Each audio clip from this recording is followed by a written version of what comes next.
Halo, Assalamualaikum teman-teman. Perkenalkan, saya Helen Admisuri. Kali ini saya akan menjelaskan mengenai pembelahan sel. Simak baik-baik ya teman-teman. Pembelahan sel.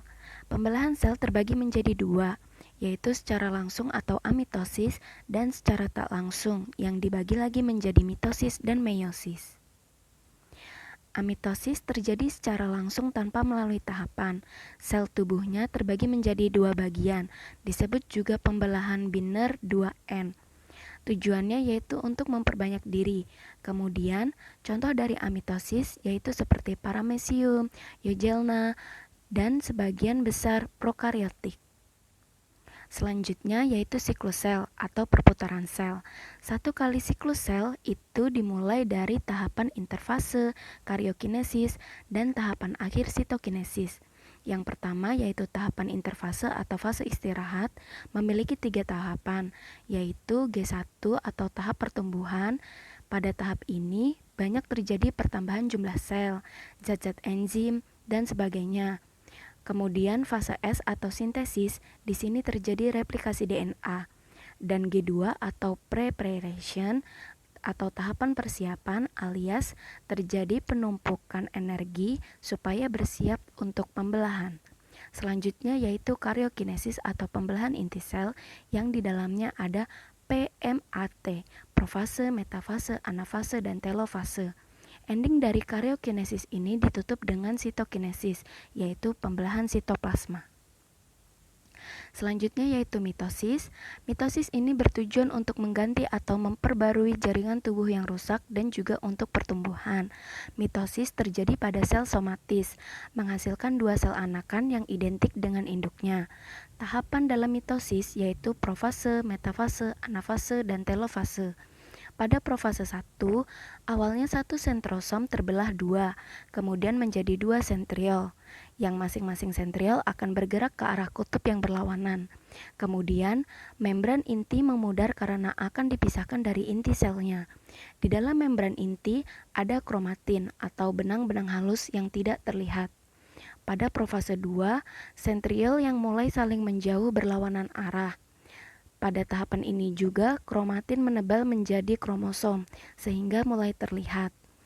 Pada prometafase atau gabungan antara profase akhir dengan awal metafase, di sini membran nukleus menjadi memudar dan mulai terbentuk kromosom yang kemudian bergerak ke arah bidang ekuator atau bidang pembelahan. Sentriol juga sudah berada pada kutubnya masing-masing yang berlawanan arah. Pada metafase, kromosom sudah berjejer di bidang ekuator atau bidang pembelahan karena benang sentriol mengikat masing-masing bagian kromosomnya. Pada anafase, kromosom berpisah. Pada telofase, mulai terbentuk calon dua sel, nantinya sentriol akan berubah kembali menjadi sentrosom. Kemudian akan terbentuk kembali membran nukleus dan kromosom. Selanjutnya yaitu meiosis. Meiosis ini bertujuan untuk pembentukan gamet. Meiosis terjadi di sel gamet, terdiri dari dua tahap, yaitu meiosis 1 dan meiosis 2. Di dalam tahapannya sebenarnya sama saja, yang membedakan yaitu meiosis 1 merupakan proses pemisahan kromosom homolog atau yang sesuai, sedangkan meiosis 2 merupakan tahapan pemisahan kromatid sister atau saudara. Nah, untuk lebih jelasnya mengenai pembelahan sel ini, yuk simak video ini ya teman-teman.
Nah, itu tadi pembelajaran kita kali ini mengenai pembelahan sel.